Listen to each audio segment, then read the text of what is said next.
What's going on, YouTube? Back at you with another video. Hey, check it out. Dismantling this ramp rack up off here. So, quick video. You guys gonna have to subscribe to the channel and stay on task with me, stay on track with me. You know, so just to kind of see what I'm doing, how I'm trying to maneuver through these changes that you're gonna have to go through when you got a business. I was just looking at a video, Gibson Lawn Care out there in Ocean Springs. Go ahead and check out his video. He be saying some real stuff. I'm gonna give him his shout outs. Gibson Lawn Care in Ocean Springs be saying some real stuff. So I looked at one of his videos and he was talking about he answered questions for people and stuff like that. And he was just giving a life lessons. See, the reason why I like listening to him, and he's younger than me, so he's already experiencing these things and stuff like that. And he's been in the game for a while, so he knows what he's talking about, guys. And that's the reason why I look at his channel and LJJ Lawn Care out in St. Louis, Missouri. Those guys, they're keeping it real. Like, what now? That's not knocking any other YouTubers and stuff, because everybody kind of keeps it real, but they're more focused on telling you everything that they're going through. It's basically a journey. Same thing like with me, my journey. And you see like the struggles and the disappointments and the things that you're gonna go through of owning a business, the ups and downs, you know, not having the money, having the money, dumping out money, you know, repairs, things like that. Yeah, it's crazy. The amount of time, effort, ups, downs that go into trying to run a business and trying to run it legit and trying to keep grinding and take care of your family and things like that. Everybody's doing that, but like I said, look at their channels, because they're giving you life lessons too. You know, they're not just giving you lawn care and showing you, you know, the glitz and the glamour and the trucks and the equipment. They're telling you a story, and that's why I relate to them. And I'm urging you to go over to their channel and check them out. Just check them out. And there's a little entertainment in there, and there's a little bit of, you know, it's a little entertainment in there, but in all, they're life learned lessons. And I was listening to him, Gibson's Lawn Care, and he was talking about, you know, there's no straight bullet to this owning a business and trying to make it run. You got to make it run for you and your family.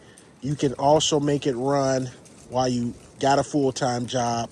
But he's basically saying, hey, if you jump off the bridge and decide to make that decision to do this full-time, you better know what you're getting into.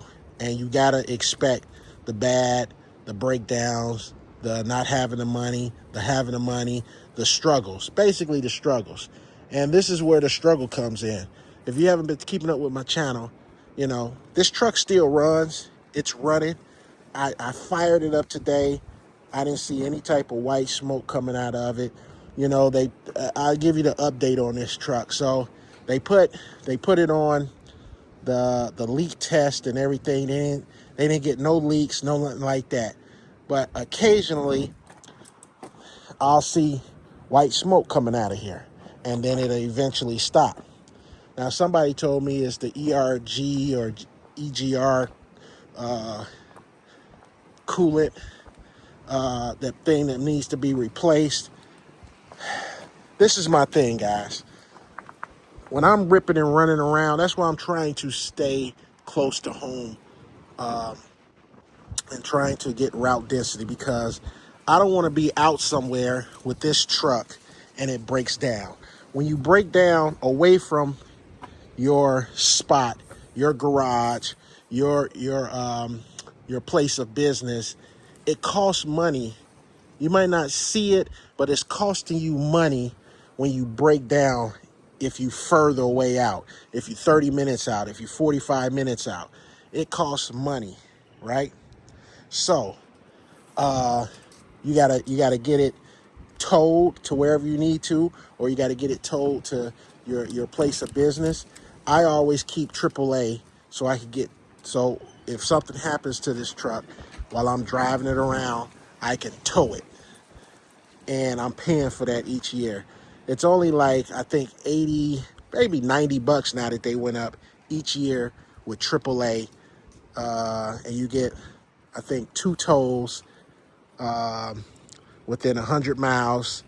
You know, you could get two tows and stuff like that.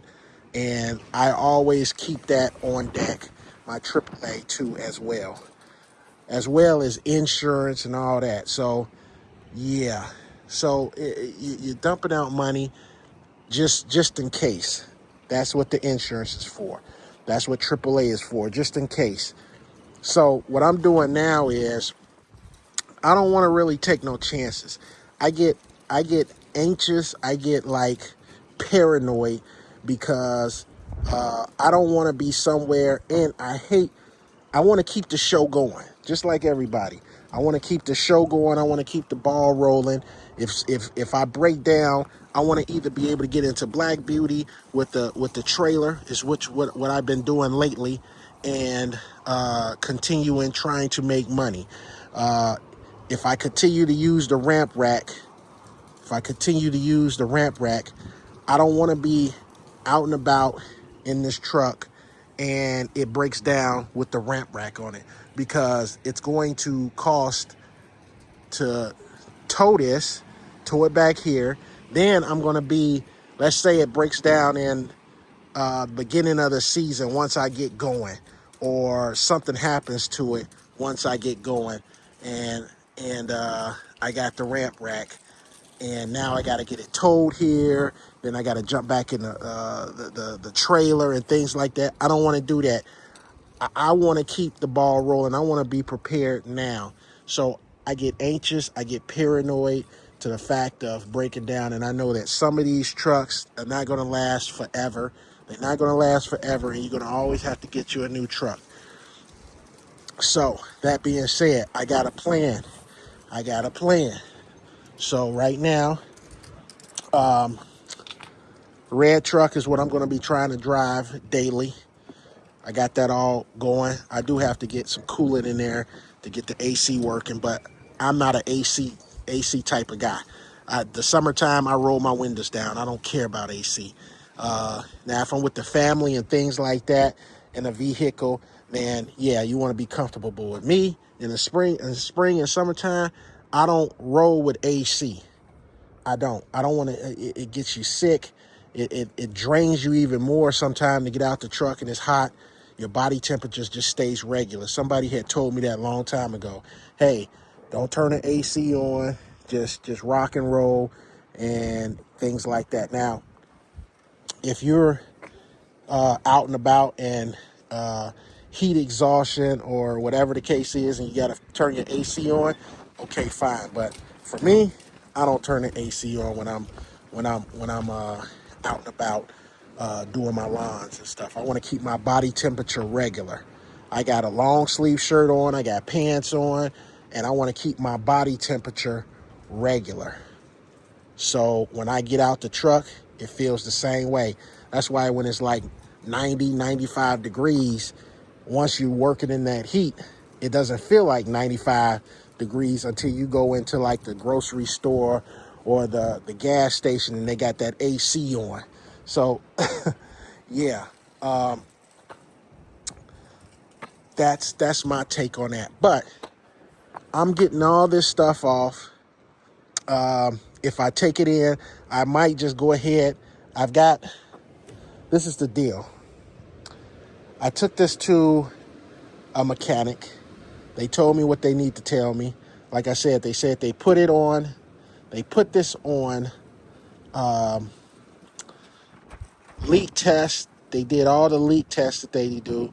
They couldn't find anything with the leak test.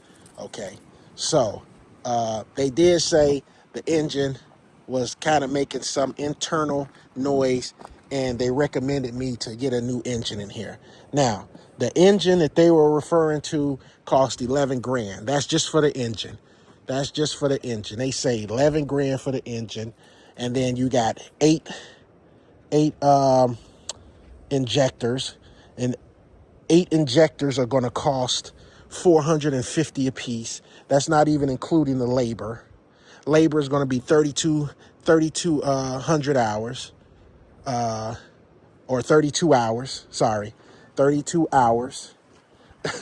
So you're looking at a lot of freaking money just to put an engine back into this truck.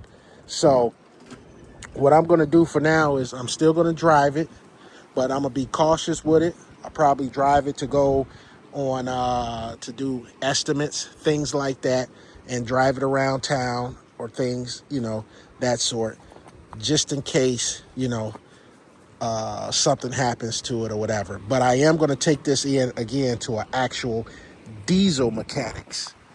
I'm going to take it in. Somebody told me to take it in to actual diesel mechanic, and they can probably pinpoint exactly what's going on, or do you really have to get a new engine, or is it something that you can do with the ERG valve or thing. I did get some comments, and they told me that it was the ERG or ERG or something like that valve that I think it kind of like regulates. But whatever it is, I'm gonna take it in, see if it can be replaced, and then go from there. If it still do the same thing, like I said, this thing starts up everything. No white smoke. I don't see anything, but I think I gotta drive it. See, thing fires right up. Thing fires right up, and I probably won't see no white smoke until I start driving this thing around and accelerating and things like that. But for it just sitting, it's not doing anything. So maybe the temperature of the truck has to go up and all that stuff. But that's here nor there. That's what I'm going to do. And that's what I'm doing for right now. So I got these other brackets right here that I got to take off. Unloosen this, take this out, unloosen that, take that out. The son helped me get this thing off. It's heavy. And if I was trying to put this on manually, that would be heavy. You need 2 guys to do that. So that's kind of heavy. Not too bad. But you just need 2 people to slide this back on the truck. And then you can bag back up to that and hitch onto that. So that's what I'm doing. And I can put these back on. I took those off by myself. So that's what I'm doing, guys. And yeah. But I'll let you guys take a glimpse real quick. Take a glimpse. Bam, you see that? Oh, real quick. Real quick. All right, guys, I'm out of here. Don't forget to subscribe to my channel. I'll check you out on the next video. Peace.